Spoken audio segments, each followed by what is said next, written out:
Grab your popcorn as we recap this thriller movie about men running over a girl and trying to cover it up. David is a journalist and is arriving into the city of Riga, Latvia. He arrives in his new home that Grant has set up for him. Grant is his boss and shows him the lay of the land. David checks out the car in the garage that Grant is allowing him to use. However, the car doesn't start. He then goes to his neighbor's house to ask for some gas. He meets Robert. David notices the fillet fish on the table, and the two talk about fishing. Robert gives David some gas, but it seems the car has more issues than just an empty tank. Robert helps inspect the car, and he manages to get it going. David offers Robert a ride in the car, and they get to know each other. David moved to Latvia because he recently separated from his girlfriend. Nights pass, and David spends most of his night alone watching nature documentaries. He notices Robert is watching the same one, so he goes over to his house to invite him out for a drink. I'm getting gay bromance vibes from these two. They go out to a club where Robert compliments David's writing. I guess he looked up some of his work online. David leaves Robert on the dance floor while he goes to flirt with a girl at the bar. David meets Janine, a bicyclist who moved from London not too long ago. The two flirt, then they dance. From afar, Robert stares at David. Janine gives David her number. Before the two part ways, David calls Janine's number to make sure she didn't give him a fake one. At the bar, David tells Robert he met the most amazing girl. Then they leave since David has work the next day as well. Robert is disappointed that they are ending the night so early. On their drive home, the two smoke and try to work the radio.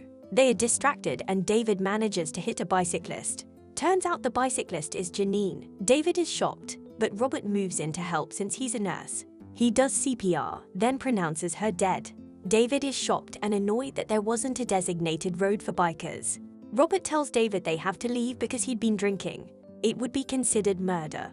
They leave the scene of the crime. The next day, David wakes up and is shocked to see the broken windshield. Robert reassures David that it could have happened to anyone. Robert tells David that it wasn't his fault Janine was riding without lights on. Reporting it won't change anything because Janine would still be dead. Later, Robert goes back to the scene of the crime and notices emergency vehicles are there collecting evidence. Meanwhile, David is packing his things, thinking of fleeing the country. He calls 911 and is about to report the accident, but decides against it. Robert is a mobile nurse and coincidentally, his patient's house is right next to the scene of the crime. He goes to check on Petrov, an elderly woman who had heard and seen the aftermath of the accident. She describes the car as a BMW and said she saw two silhouettes in the dark. Suddenly, the police ring the door and want to talk to Petrov. Robert lies and says Petrov is currently sleeping. The police want to know if Petrov saw anything, but Robert lies again and says she hasn't mentioned anything. The officer gives a card for Petrov so that they can talk to her later. Later at work, Grant gives David the hit and run story to write an article on. He heads to the police press conference about Janine's death. Jutta is spearheading the investigation. Janine's body was found by a taxi driver. Grant notices a blonde woman in the room that reminds him of Janine. He immediately gets sick and runs to the bathroom to vomit. Subsequently, Robert goes to the vehicle in the garage. He removes the plates, then pushes it into a lake. Later, the blonde woman in the press conference confronts David. Vanessa is the sister of Janine and wants David to write in his article that they need witnesses to come forward. David agrees, but leaves as quickly as he can.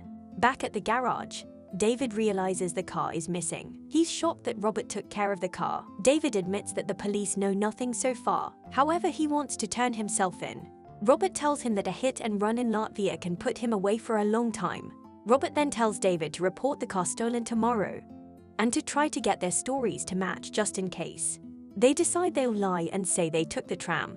At work the next day, Vanessa visits David and she wants some help finding her sister's killer because the police don't have any leads. David listens to her and it turns out Vanessa died when she was young. She begs David for help because she has no one. While fishing, Robert tries to convince David to run away with him to Ludza, another city in Latvia. David accidentally cuts himself with a hook, so Robert sucks his blood out to remove any infection. David is weirded out by this. In the car, David tries to tell Robert to take care of his own stuff and to leave him alone. This upsets Robert because he's already done so much to help David get away with murder. At work the next day, Grant tells David that he will need his car for the weekend. David lies and says the car needs to be fixed up, and he's willing to do it for free. At night, David washes his hands and notices Robert watching him. Creepy gay stalker vibes. The next day, David apologizes to Robert by giving him a present. Robert invites him to dinner so they can use the new grill. Later, David calls Vanessa. Apparently a witness just came forward.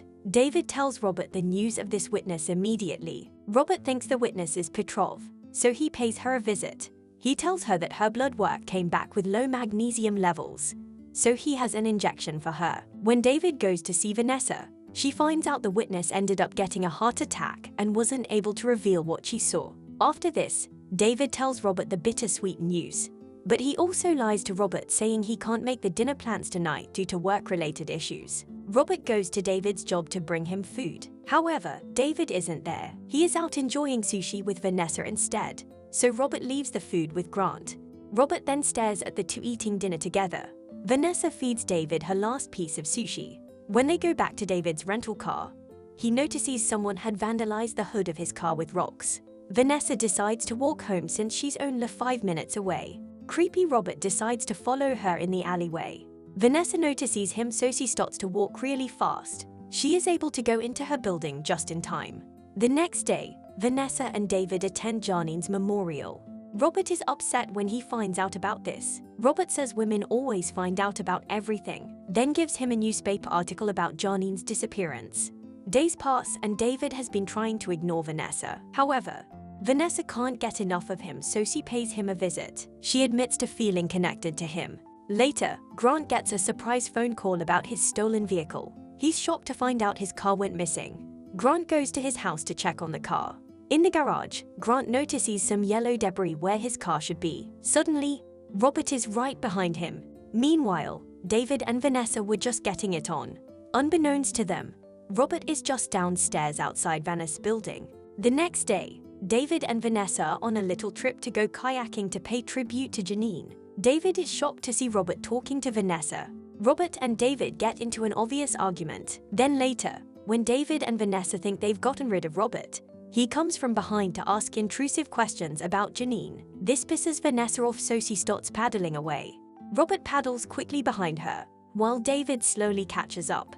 Vanessa hits a branch and ends up getting turned over. She is unable to get back up. Instead of helping her, Robert just stares at the upside-down canoe. Robert then goes underwater but doesn't do much to help Vanessa. Luckily, David gets there in time to save Vanessa.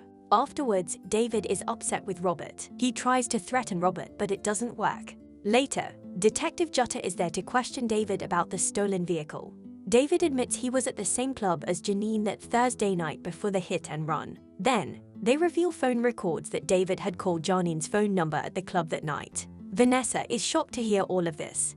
David says he took a tram home with Robert that night. Jutta goes to see Robert to question him about that fateful night. Vanessa then leaves David upset, since David knew Janine this entire time. However, she still doesn't know the whole truth. Robert corroborates David's story about taking the tram. He forces David to end things with Vanessa. However, David tries to reconcile with Vanessa. She doesn't want to hear any of it though. Later, Vanessa goes to the bar and asks about Janine. The bartender knew her. Afterwards, she goes to take the tram home. However, a construction worker tells her the tram hasn't been running late at night due to construction.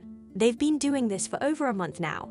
Immediately, Vanessa knows that David has been lying the entire time, so she goes to his house to confront him. Robert ends up bumping into Vanessa instead. Vanessa confronts him about the tram not running past 10. She accuses Robert of killing her sister, so Robert tackles her and tries to suffocate her. Later, David comes home to Robert in his house.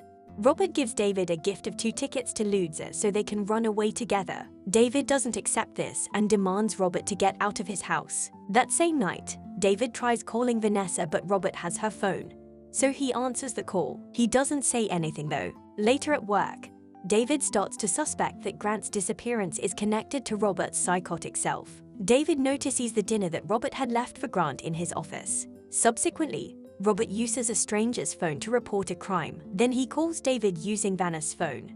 Robert says he's going to take Vanessa fishing, and David immediately knows Robert's location. Meanwhile, investigators have tracked down the car used to hit Janine. They also find Grant's body in the water. Subsequently, Robert goes to his cabin, where a tied-up Vanessa begs for her life. Robert admits that Janine was alive when David and him fled the scene. Robert convinced David that Janine had died. Robert wanted to grow a brotherly bond with David. Robert then grabs an oar and hits Vanessa in the head with it. David finds an unconscious Vanessa in the cabin. Then Robert suddenly appears behind him. Robert tells David that all the evidence will be pointing at David as the murderer. This upsets David, so he starts punching Robert, then grabs the oar to finish Robert off. However, the police are there just in time. They assume that David is the perpetrator, so they arrest him. Robert proclaims innocence and says he tried to protect Vanessa but wasn't able to. Robert smirks at David as he gets away with all the murders. Jutta believes all of this and thinks it's just terrible. They will still have to question Robert later to get an official statement. Unbeknownst to Robert, Vanessa is being resuscitated. She's alive thanks to Robert calling the emergency number just in time. As David is being put into the police car, he finds out that Vanessa still has a pulse. He's relieved that she's alive. Later, Robert ties his feet with an anchor and jumps into the water to drown. Robert claimed to want a brother, but I felt more of a gay vibe from him. What did you guys think? Subscribe for more videos like this. Turn on notifications and leave a like. It really helps the channel.